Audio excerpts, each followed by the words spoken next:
సింగరేణి కార్మిక గుర్తింపు సంఘం ఎన్నికల్లో కూడా సింగరేణి వ్యాప్తంగా కూడా ఏఐటీసీ భారీ మెజార్టీతో కూడా ఘన విజయం సాధించి గత 9 ఏళ్ల తర్వాత కూడా అధికారం చేజెక్కినటువంటి సంబరాలలో కూడా ఏదైతే ఏఐటీసీ నాయకులు కార్యకర్తలు డెలిగేట్స్ అందరూ కూడా సింగరేణి వ్యాప్తంగా కూడా సంబరాలు చేసుకుంటున్నటువంటి పరిస్థితిగా దీనికి సంబంధించి కూడా మన దగ్గర కొంతమంది సింగరేణి కార్మికులతో పాటు నాయకులు ఉన్నారు. నిజంగా కూడా వాళ్ళు ఎటువంటి సంబరాల్లో మునిగి తేలుతా ఉన్నారు, వాళ్ళు కార్మికులకు ఇచ్చిన హామీల విషయంలో ఏం చెప్పదలుచుకున్న విషయాలు అడిగి తెలుసుకునే ప్రయత్నం చేద్దాం. ఇప్పటి ముందుగా మీ అందరికీ కూడా కంగ్రాచులేషన్స్. ప్రధానంగా కూడా ఏదైతే వాస్తవం కూడా గత 9 సంవత్సరాల తర్వాత కూడా మీరు అధికారంలోకి వచ్చారు, అంటే మళ్ళీ గుర్తింపు గెలుపొందారు.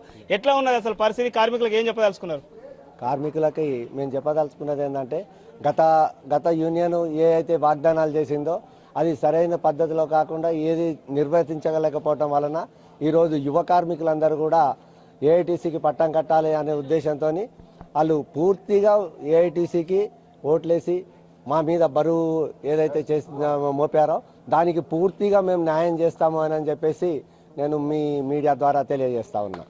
ఇంకా ఏంది అసలు డివిజన్లో కూడా నిజంగా ఇక్కడనే ఎక్కువ మెజారిటీ వచ్చింది. శ్రీరాంపూర్ డివిజన్లో 2000 పైచీలకు 2100 2500 ఉన్నది కాబట్టి దాన్ని ఎట్లా చూస్తారు? నిజంగా కూడా అంటే ఇక్కడ నియంతృత్వం అనేది ఎప్పుడైతే ఉందో కార్మికులలో ఒక కోరిక అనేది నియంతృత్వానికి మనం బానిసలం అయితే ఎట్లా అని చెప్పేసి వాళ్ళు బానిస సంఖ్యలు తెంపుకుని బయటకు వచ్చి అలా రోజున విజయానికి అంకితం చేశారు, యువ కార్మికులకు అంకితం.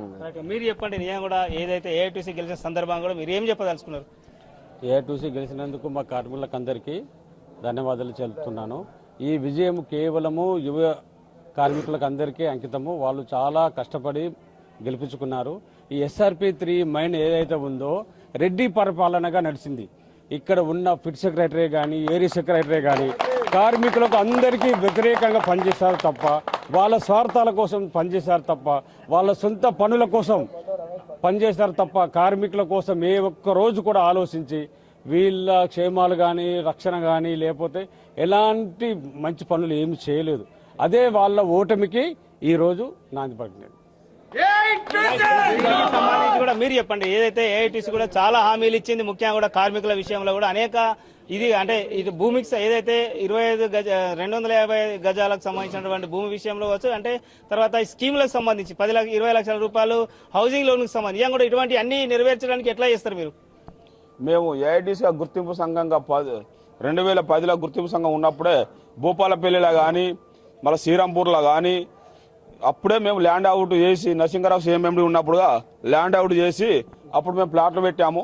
ఆ ప్లాట్లకు కార్మికులు కూడా ఆ ప్లాట్లను చూసుకోవడానికి పోయి ఆ ప్లాట్లు చూసుకొని మేము ఇక్కడ ఇది జంగల్ ఏరియా ఉన్నది, మాకు దొంగ దూరం భయం ఉన్నది, మేము ఈ టబ్ ఏరియాలో కాబట్టి టబ్ ఏరియా మేము తీసుకోము అని సింగరేణి కార్మికులు అక్కడ ఉండి చూసుకొని ఒక 2 రోజుల దాకా చూసుకొని ఉన్నారు. రోడ్లు వేసినాం, అప్పుడు సింగరేణి తోటి రోడ్లు వేయించినాం, పోల్స్ వేయించినాం, పైప్ లైన్స్ కూడా శాంక్షన్ చేయించడం జరిగినా కూడా అవుట్ ఏరియా ఉన్నది కాబట్టి దొంగ దూరం భయం ఉన్నది కాబట్టి మేము అప్పుడు మేము ఉంటాం, మేము ఉన్నాం ఈ ఇళ్ళలోనే ఉంటాం కానీ మేము అక్కడ ఉండలేకపోతున్నామని అప్పుడు కార్మికులు లేక వెళ్ళొస్తే ఇప్పుడు అది ఈ రోజు తాళ్ళపల్లి ఇప్పుడు సిరికే నస్పూర్ కాలనీ సిరికే అవతల ఇప్పుడు నాగార్జున కాలనీ పక్కబంటే RR కాలనీ దగ్గర ప్లాటింగ్ అయింది. ఆ ప్లాటింగ్ తాళ్ళపల్లి ప్లాట్ల వాళ్ళకి ఇవ్వడం జరిగింది. ఆ ప్లాట్లు లేకుండా కార్మికులకు ఇచ్చేటి ఇది పాత హామీ, కొత్త హామీ ఏం లేదు. మేము సింగరేణి ఏఐటీసీ యూనియన్గా అప్పుడు 2010లో గుర్తింపు సంఘం ఉన్నప్పుడే ల్యాండ్ అవుట్ చేసి అది సింగరేణితో ఒప్పించి